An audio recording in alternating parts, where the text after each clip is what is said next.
Today we're talking about getting well from the inside. And we are sharing the wisdom from a traditional system of medicines. Yep, we're going to share what we know of Ayurveda, one of the oldest DSM or traditional system of medicine. Welcome back to Chocolate and Spice Talk. I'm Neha. Hey everyone, I'm Nidhi. We are two sisters working in technology who grew up in India and we now live in the United States. I moved here 15 years back. And I moved here nearly 22 years ago when I was in my mid 20s. Ayurveda has quietly shaped our whole lives, not as a fancy word, but as the way we were raised. And this 3,000 plus year old system of daily living and medicine that was just normal in our home long before we knew what to call it. And after we moved away from home, we honestly forgot how much of it was us. It took distance and a few golden milk menus and wellness trends to realize, oh, this is how we actually grew up. This is our morning. This is our kitchen. And this is how we take care of ourselves. Yeah. Quick caveat, neither of us are trained in Ayurveda, nor are we claiming to. We're only going to walk through the little things we still do every day and talk about where they came from, what we now know about them, and how they've been quietly benefiting us for years. And if you grew up in India or South Asian household, get ready for some serious nostalgia. And if you didn't, then consider this as your backstage pass into routines our moms and nannies and grandparents built in our lives along before wellness became like an industry. Yep, and we're not here to give any medicinal advice again. We're here to remember, to connect the dots, and to see our own childhoods with fresh eyes. So let's get into it. All right, Neha, do you want to give us a quick, 30-second zoom out view of what Ayurveda is? Yeah, 100%. So when we say Ayurveda, Ayur means life and Ved means knowledge. So that's sort of like breaking down the word itself. And we're talking about India's traditional system of medicine and daily living. The core idea here is that health is about balance. And instead of waiting until you are sick and then treating the disease, this system is built around food and daily routines, sleep, seasonal living, herbs, massage, breathing, meditation, doing stretches and yoga practices, all of which are designed to keep you in balance so you don't fall sick in the first place. Mm-hmm. True. All right. So why don't you, Nidhi, walk us through your, normal mornings? All right. So when we decided to do this episode, I started thinking about what I do on a daily basis, and I started thinking, which one is I inherited from our parents and which one is new, and then my research showed how much of it is real Ayurveda. So I'll give you a few examples. Like I always start my morning with lemon warm water, and I know you probably do the same because that's what my and Papa taught us. And in Sanskrit, like the warm water in the morning, it's literally describes as a foundational Ayurveda text, and it's the first thing that you should put in your morning after waking up. And the traditional reasoning it that it ignites Agni, that is a digestive fire in you, and the whole concept is that toxic residues gets removed, and the modern research does back this up that it's good for hydration. And we both have been doing it for a while. The next one is tongue scraping, and this is the one that I just couldn't give up after so many years. I keep doing it like every single day. And for people who are not familiar with what tongue scraping is, it is just a piece of bent metal, maybe stainless steel or sometimes like brass, and you clean your tongue with it, and it reduces the volatile like sulfur components that causes the bad breath. And that's a concept behind it. Like toothbrush alone only can reduce like 45% of those germs, but if you scrape your tongue, it really helps mirror the internal health. I also started doing oil pulling. Did I ever tell you that I started doing that? Mhm. I No, know, you didn't. surprise you with my wellness things.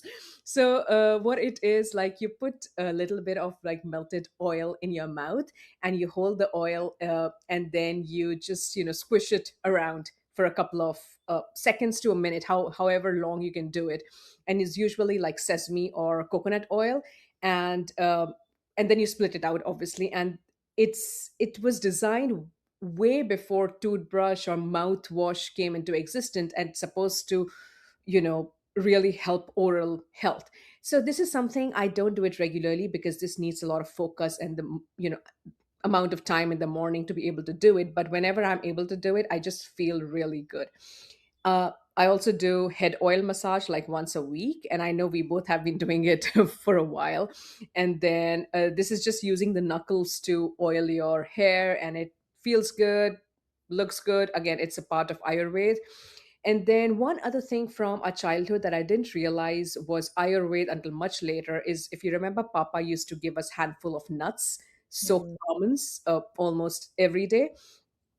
I still do it. Every single day there's like handful of nuts that I eat, whether it's almonds or walnuts, and it's actually a healthy habit or healthy snack according to Ayurveda, which just fills your stomach, keeps you full, and it's about like clarity, stability, long-term strength, and that's what it signifies. So, those are some of the things that at least I know of that are Ayurveda in my regular, practice. What about you?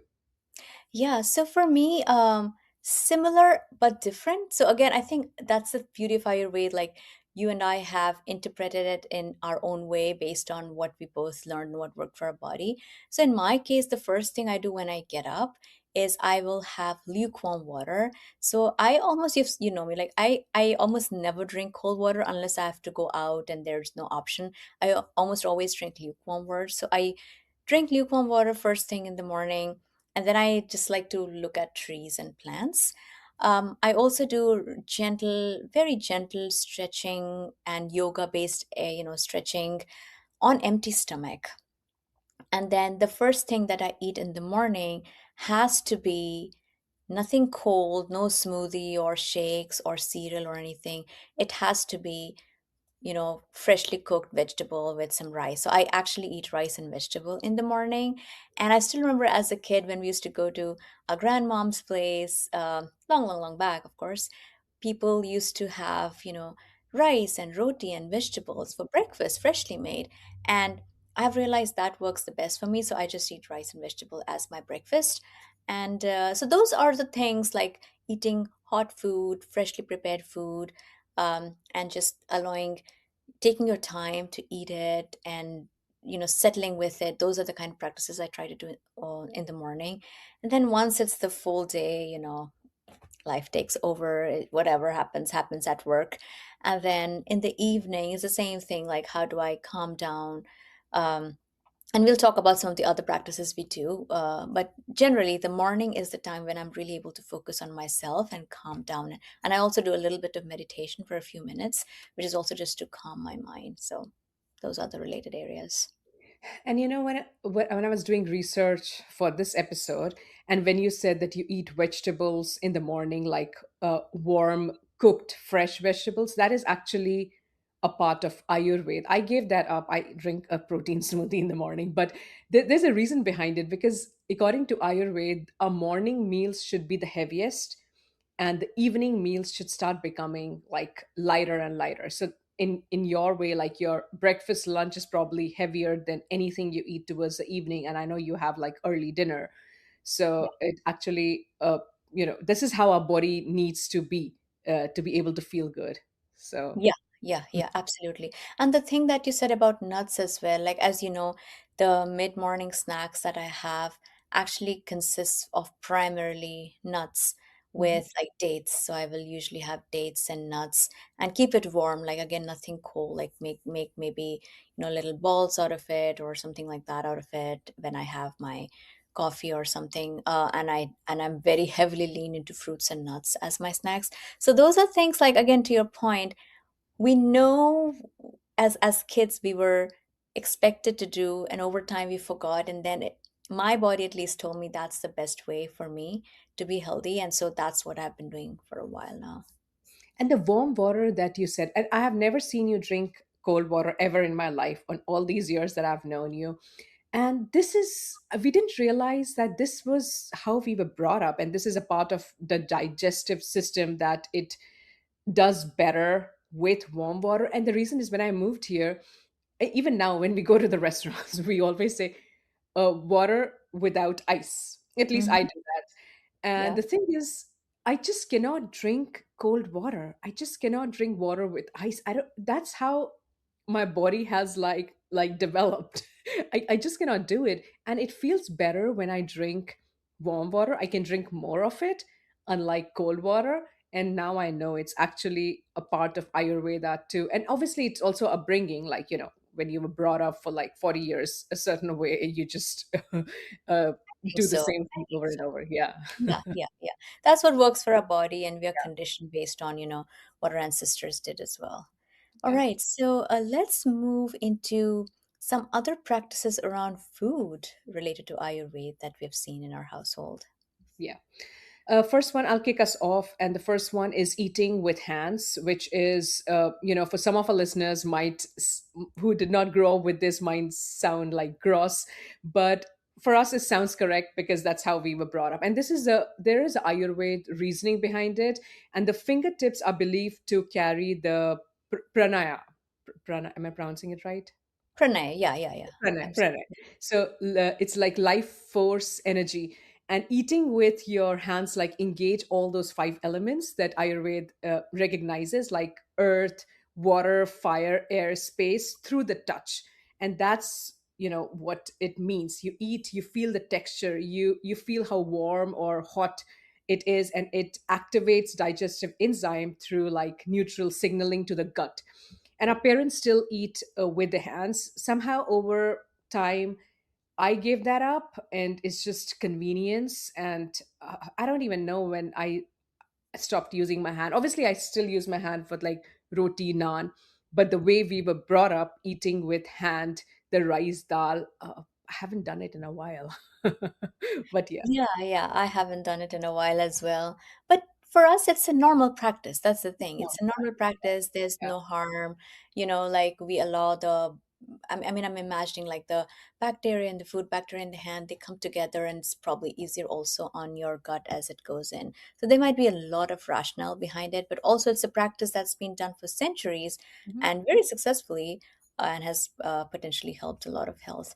mhm, The practice that I wanted to share was the idea of not leaving food, or there is no concept of leftover food.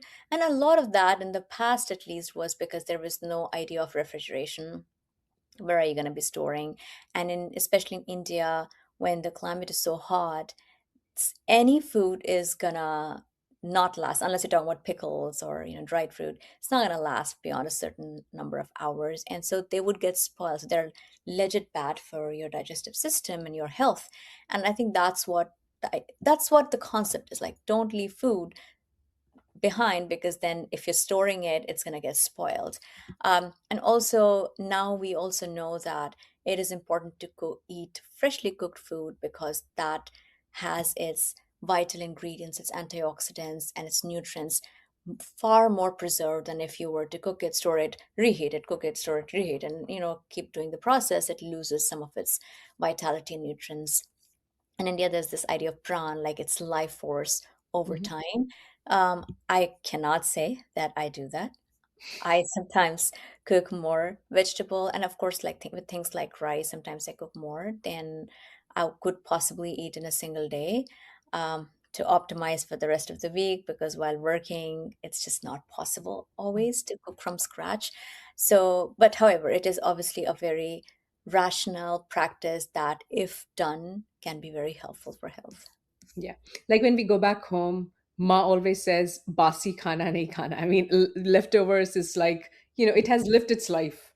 You just have to make something fresh. And that's why in our food episode, I think we talked about it, why I gave up meal prepping, because it was not sitting well with our gut. Like I Mhm. would meal prep on Sunday and we would eat that for like next 4 days. And somehow in the middle, my husband started having gut issues. And we just said, maybe let's try something different. Let's try fresh food every day. And that's when we started getting those meal kits. And now everything is good. So we can, connect the dots that maybe it was because of the length of the food, the staying of the food for such a long time was not sitting well with us. Yeah. Yeah, absolutely. I mean, in my house as well, there is nothing except potentially things like maybe rice or some protein that we may cook in bulk and use for a few days, having refrigerated that. But anything like vegetable, we do cook fresh every day for Mhm. the exact same reason, which is like make sure the nutrients are preserved. All right. Next one, which is one of my favorite, is fennel after meals, which is soft. And this is like the little dish of soft at the end of every meal. It is appetite stimulating, and it's meant to be digestive. And that's a reason, if you guys, for audience, have ever been to a Indian restaurant, you might have noticed there's like a little bowl mixed with fennel and like rock sugar at the end of the meal. And it's not supposed to be like a free dessert or anything. It's supposed to be a digestive aid that has been a part of the meal for centuries. And our mother drinks fennel water in the morning, and she got me into it too. And sometimes at night, I take warm water and I put like fennel seeds in it. It smells good and it tastes good, and it's meant to reduce gas and relax like intestinal lining and muscles, and all of this is well documented and well researched. So I love this one. I do it. I even make like fennel tea, which Mm. tastes really good. Interesting. And that's the thing. I don't know how often you do it. It's very good for bloating and things, right? Like fennel water and warm water. But there's always this caveat of how much is too much. Like people who used to do it in real life organically as part of the everyday knew exactly how much to take. Just a little bit, maybe after a meal, a few days. But when we make it like a regular practice, oh, we have to drink fennel water every day, it's probably not good because then your body has over of very powerful herbs, and I've learned this the hard way. So it's probably better to be how do I say, like Ayurveda, that's the beauty of Ayurveda. Instead of making it a rule, like this is how I do every single day, it is something that you do based on what you listen in from within. Like, what is your body telling you today? Oh, it feels like I want to eat some fennel. Okay. And that's what I have had to really learn, which is there is no one size fit all, and there is no one course or textbook that I'm going to follow and I'm going to be perfectly healthy. I just have to wait and watch and learn and go with the flow. So I just wanted to add because sometimes like I have fallen into that rational optimization bucket once sometimes in my life where I'm like, oh, if this much helps this much, a little bit more must help a lot more, but that's not necessarily true.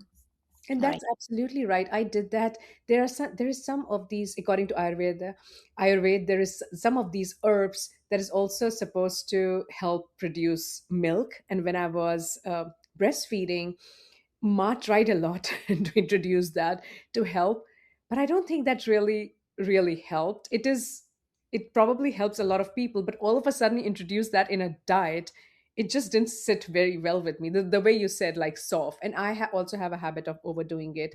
I started overdoing it, and I put like too much soft, and then my throat started scratching. Right. Right. Because there's an upper limit, and for us we are in this modern science backed, like always do the most optimal thing culture, Yeah. which is great for certain things, but when it comes to health, nothing beats listening to your own body because it's so individual. All right, the one that I was going to share is something that now we all do and we are very aware of, which is walking after a meal. I mean, I think I have always seen all the way from our grandparents to our parents, after meal, there will be some walking, Mhm. right? Like in the evening, in the morning, like there will be some walking. And now, of course, we have like, oh, you should walk 10,000 steps a day and you should do the, but that has felt like something that was very true when I was a kid. And there is actually a word for it in Ayurveda. It's called, I'm going to pronounce it incorrectly. I think it's called Shatapavli, Yes. which from Yeah, yeah. Shatpavli. Probably Shatpavli is the right. Shat Mhm. means Probably. 100 and Pavli means walking to Walking. Shatpavli. I think so, right?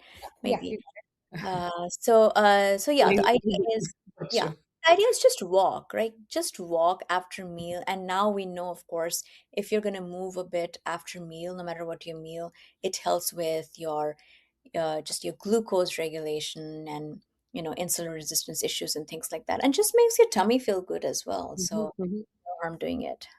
And I'll tell a funny story to our audience about you. So whenever you are here after dinner, so what my sister does is she doesn't literally walk. She literally does like 100 steps, and she's going to stand in one place and she's going to march like a crazy female.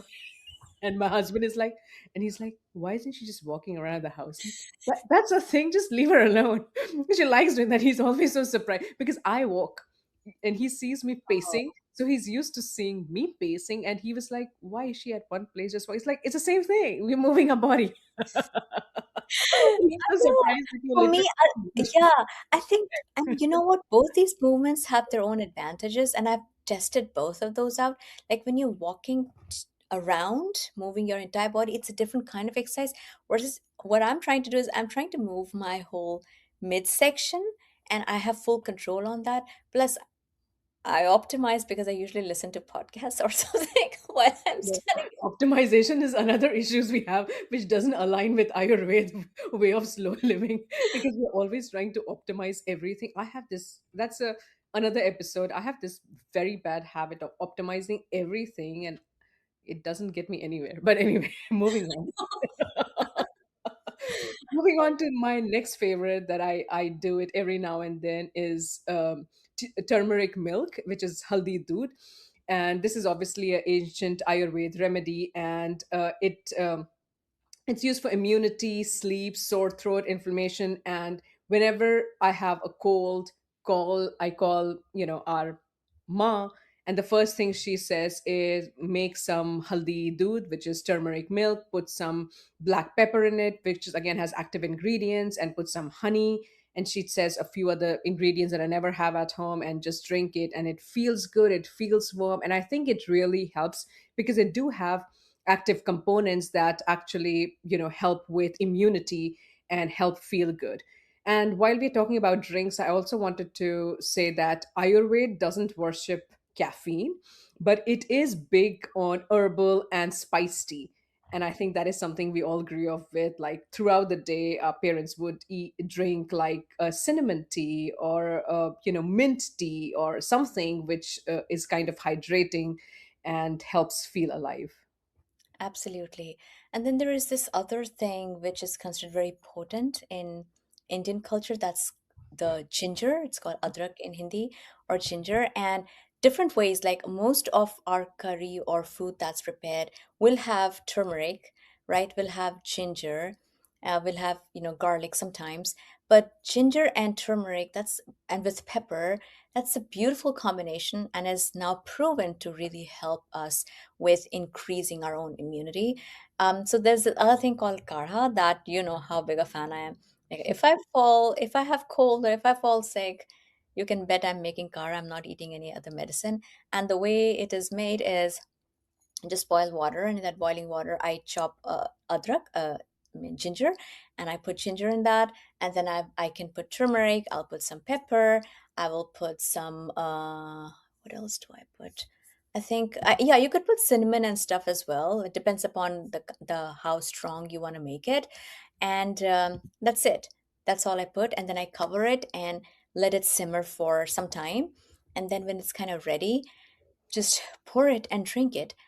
And again, it is one of those placebo things, right? Like it's potentially not a medicine, but it does make me feel warm and cozy for some time. It makes me slow down, sip it like comfortably and relax and not just run around even when I'm sick.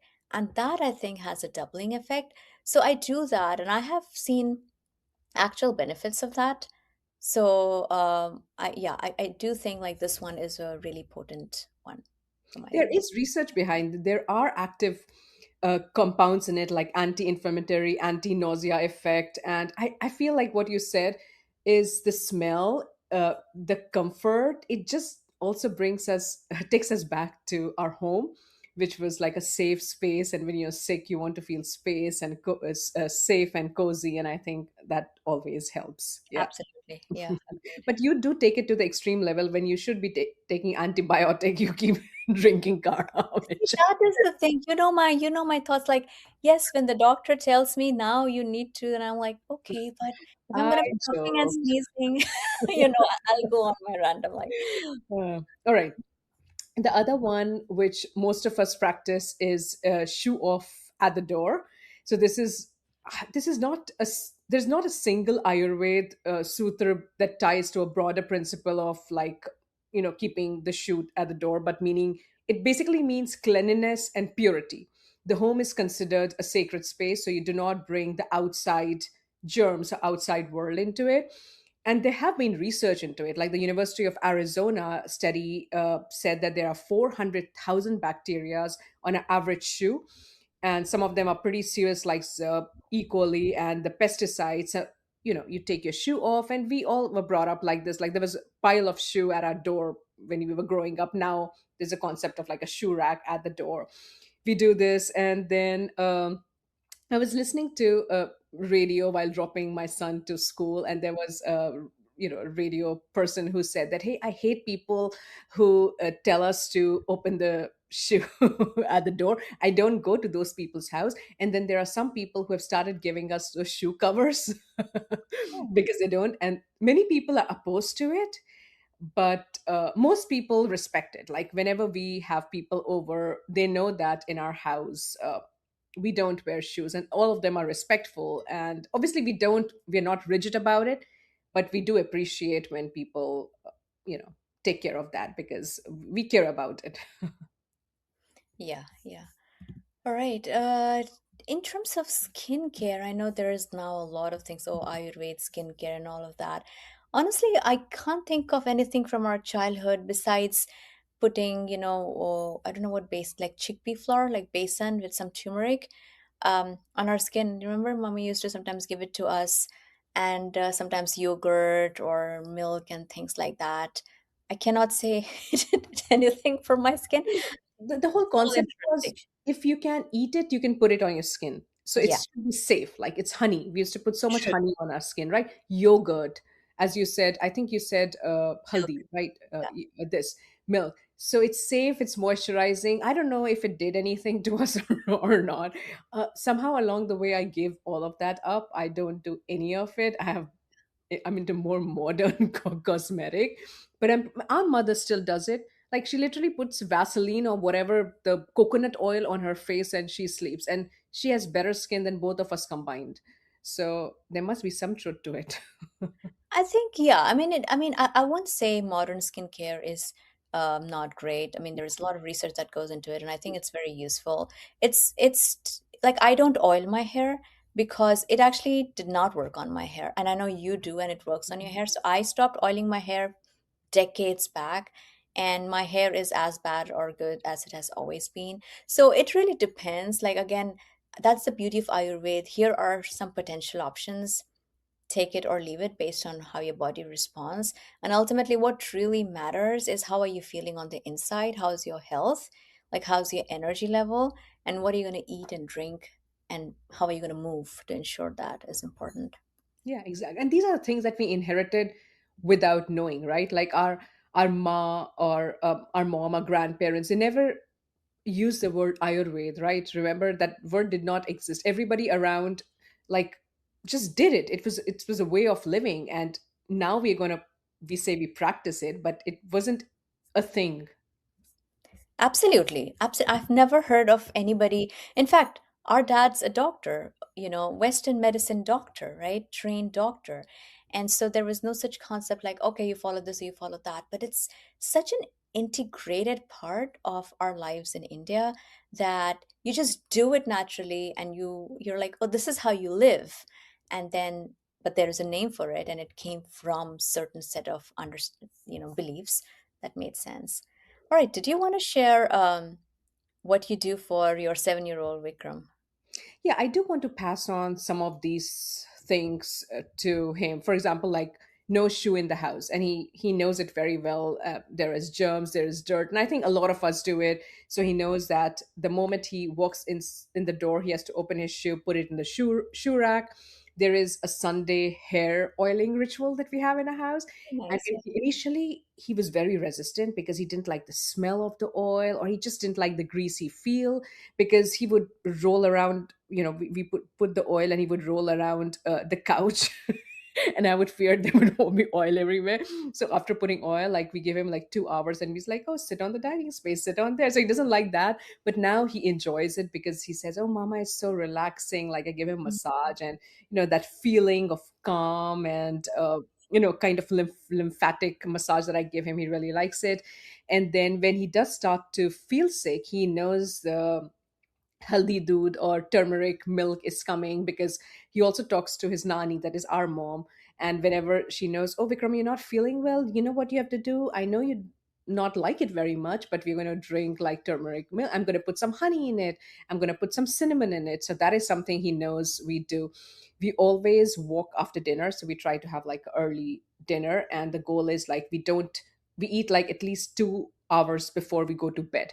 And that is something he knows. So even if he eats like 1 hour before bedtime, he it is so ingrained in him, he kind of panics. "Oh, Mama, I have to sleep at like 8 o'clock, and it's only 7:30, I had dinner." And then he'll start brisk walking. So it's in his back of his mind, he knows that certain kind of activity, you have to move the food or you have to move the body before going to bed, so that it helps sleep better. We also have introduced tongue scraping for him. It wasn't easy, but we started doing it from the time he was like 2 years old, and now it's like just a part of the routine because my husband and I both do it. So he saw us do it, so he thought, "Oh, it's the most natural thing," and now it's just a part of our routine.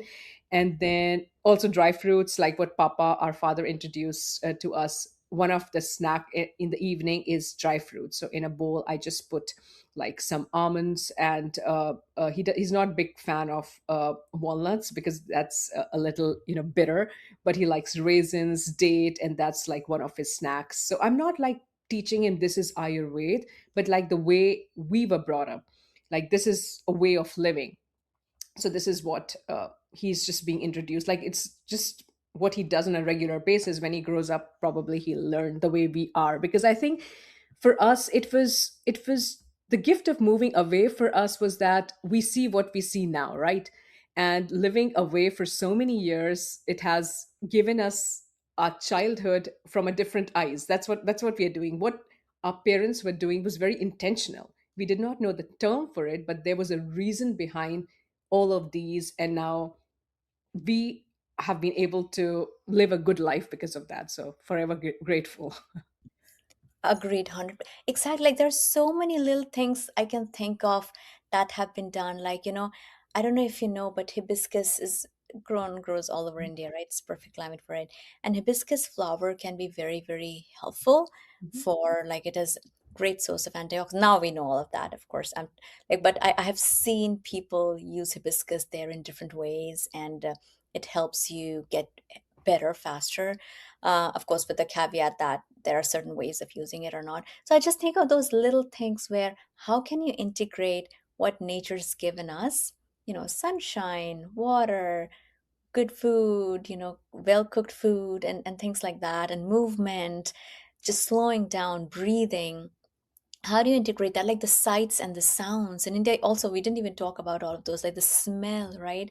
The aroma of that, the beautiful smell that we use while praying and all, like all of that really helps you calm down, and puts you in a space that feels more secure and away from the jitteriness that sometimes modern life can bring, because it's so removed from how our natural body typically has moved. But yeah, I really, really appreciate the fact that which you just said, which is that now we get to look back and realize, oh, those were not just some things we did, because at that time we would turn up our nose and you're like, ugh, oil in our hair. Oh my God, what are we even doing? And now we're like, well, it made us feel calm because mom's fingers on our head just made us relax, right? Yeah, it's all about relaxation and feeling calm. Yeah. Right, let's keep it real and just share if there was one honest thing that you worried about, or if there was anything that you'd like to share that's strange for you even today. Uh, I don't think any of my non-Indian friends know the concept of scraping tongue, because this is I think it is being modernized. I think there was like a TikTok trend where they talked about how important it is and how it really helps. But I don't think I'm embarrassed of it, but I don't like talk about it openly. and it just feels weird. And the other one was everybody, if all of my friends would ask me why when we go out to eat, and when I had moved here, so this usually happened when I had just moved here, and they would ask me, so why do you always ask for water without ice? And for a very long time I was not able to explain why that was, and I tried to like change myself. I was like, oh yeah, I'm gonna drink water with ice because I wanted to blend in. It never sat well with me. But now I understand, like, this is how we were brought up. Like, this is feels good, this is feels good in my tummy. And I was not able to explain when I was younger, and now that I'm like older and wiser and I understand the intentionality behind it, now I feel more confident. It's like, oh, there's a reason. There's a reason in Ayurveda that it helps aid digestion, it helps with feeling better, you can hydrate more, and so on. So that's for me. What about you? Yeah, I mean, as a thought just triggered when you were talking about this. Like there's a lot of concept of salad here, which is you for lunch you will pretty much eat the uncooked set of leaves and salad, right? And that would be a meal. At least when you and I were growing up, there was no such concept of that kind of salad in our home. We would always had warm, freshly cooked meal, no matter when we were having it. And the idea of salad was literally maybe a cucumber sliced in with Tomato. maybe, yeah, yeah, exactly, some onion and maybe some radish and a little bit of lemon on it. And that was supposed to be like a side, like a very small side along with pickle to our meal. And that's my body still does not take uncooked food well. I genuinely cannot have salad the way it is served. I mean, I can have it. I don't really feel good and I don't feel like I've had food. And that's another thing which when I came in here I'm like, wait a minute, i want I want salad, and when I go to restaurant I can order salad and this is the salad. Like it took me a while to understand, okay, there's this concept of salad. But for me, all I can say is what I've been saying this whole time, which is I prefer listening to my body, and I do not necessarily, how do I say, like I do not necessarily want to just follow something for the sake of following. So I will, like the lemon water example that you gave, actually, I don't drink lemon water at all and have never, because, and I know you and mummy do it and very successfully and feel good about it, just does not work for my gut, especially on an empty stomach. So I simply cannot do it and I just don't do it.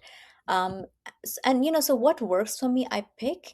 And if there are practices from other systems of medicine or other forms like Tai Chi, right? Some practices from Tai Chi can be good for your body. There are some practices from traditional Chinese medicine, and of course, Western medicine. There are so many nutrition advice that would work. So I tend to pick what works and balances out. And then if I have to change and pivot, I will change and pivot depending upon where my health is and what my age is and experience is. So I don't know that it is necessarily a very like honest tidbit, but that's how I approach it. Like I really love, appreciate, and respect all kinds of functional medicine that help people feel better. And I'm happy to adopt from any if it helps me. Oh, that's beautiful. And the salad one is so true and so right. When I came here and we would go out, they everybody would start their food with like, I don't know, what is it called? The leaves, yeah. Some kind of like Yes. uncooked lettuce, some kind of uncooked leaf like spinach. Like we're not used to eating uncooked spinach or any of those. So it was very new for me. And over the years I love salad now. So I mean I have developed a taste for it now. But initially, the concept of uncooked food, the green vegetable, was so new to me. And even now, I do it because I need a kind of fiber. But tell you the truth, is it one of my favorite? Probably not. True. And we would love to hear from our audience, right? What do you think? Absolutely. I mean, this is such a vast topic. Neither of us, of course, like we said, have learned about it or methodically or taken courses or anything. It is what we shared was what we feel good with and what we've done in the past. So we'd love to hear what we thought of this episode. And if you have practices that everyone can benefit from, please DM us, send us an email, leave us a comment, go to our Instagram, wherever it works for you. We really, really appreciate that and read all of them. For sure. And certainly send it to a friend who drinks the $10 turmeric latte without knowing it's haldi doodh. All right. Yeah, I hope you all connect with this episode. Send us your messages. And this is available everywhere you get your podcasts. The more you interact with it, the more people find it. So appreciate all your help. Thank Bye.